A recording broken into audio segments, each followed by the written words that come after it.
पता है तुम्हें, ये जो कैफे कैफे डे है जिसमें तुम बैठ के गप्पे लड़ाते थे हो, इसके मालिक ने आत्महत्या कर ली। पता है ना, सीसीडी वाले ने। और उसने कहा कि जी जीवन में समस्याएं चल रही थी, इसकी वजह से आत्महत्या कर ली। सरकार भी परेशान कर रही थी टैक्सेशन को लेके।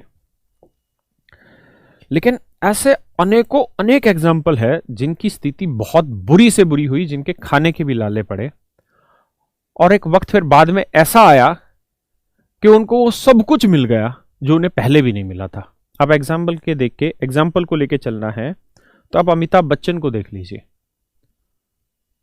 किसको देख लीजिए? अमिताभ बच्चन को। एबीसीएल कंपनी बनाई थी शायद उसने, Amitabh Bachchan corporation private limited करके कंपनी बनाई थी। कहते हैं कि मतलब वाहियात लेवल पे कर्जे में डूब चुका था, मतलब बाल बाल कर्जे में डूबा हुआ था, ऐसी हालत थी। उसके बाद एक झटका दिया भगवान ने केबीसी के नाम का, कौन बनेगा करोड़पति के नाम का।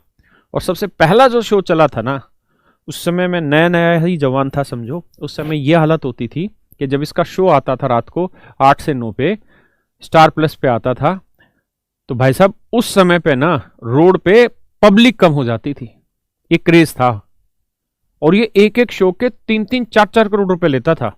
और वहां से इसने धीरे धीरे अपना कर्जा भी उतारा। और आज अमिताभ बहुत बड़ी चीज है। देखो, ऐश्वर्या का ससुर है, तुम तो समझते हो बातों को। तो देख रहे हो ना कहां तक चीजें पहुंच गई। ऐसे सीसीडी वाले ने आत्महत्या कर ली स्थितियों से हार के। सुशांत सिंह राजपूत ने आत्महत्या कर ली परिस्थितियों से हार के। अक्षय कुमार की कहते हैं 22 पता नहीं 16 इतनी फिल्में लगातार फ्लॉप हुई हैं दोस्त, उसने तो आत्महत्या नहीं करी थी भाई।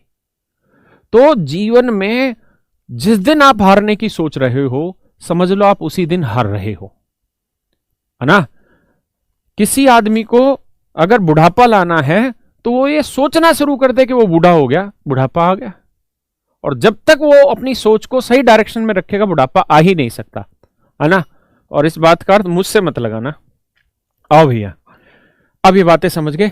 अब धीरे से कुछ और चीजों पे चलता हूं जो मुझे डिस्कस करनी है। बताइए, एक बात बताओ,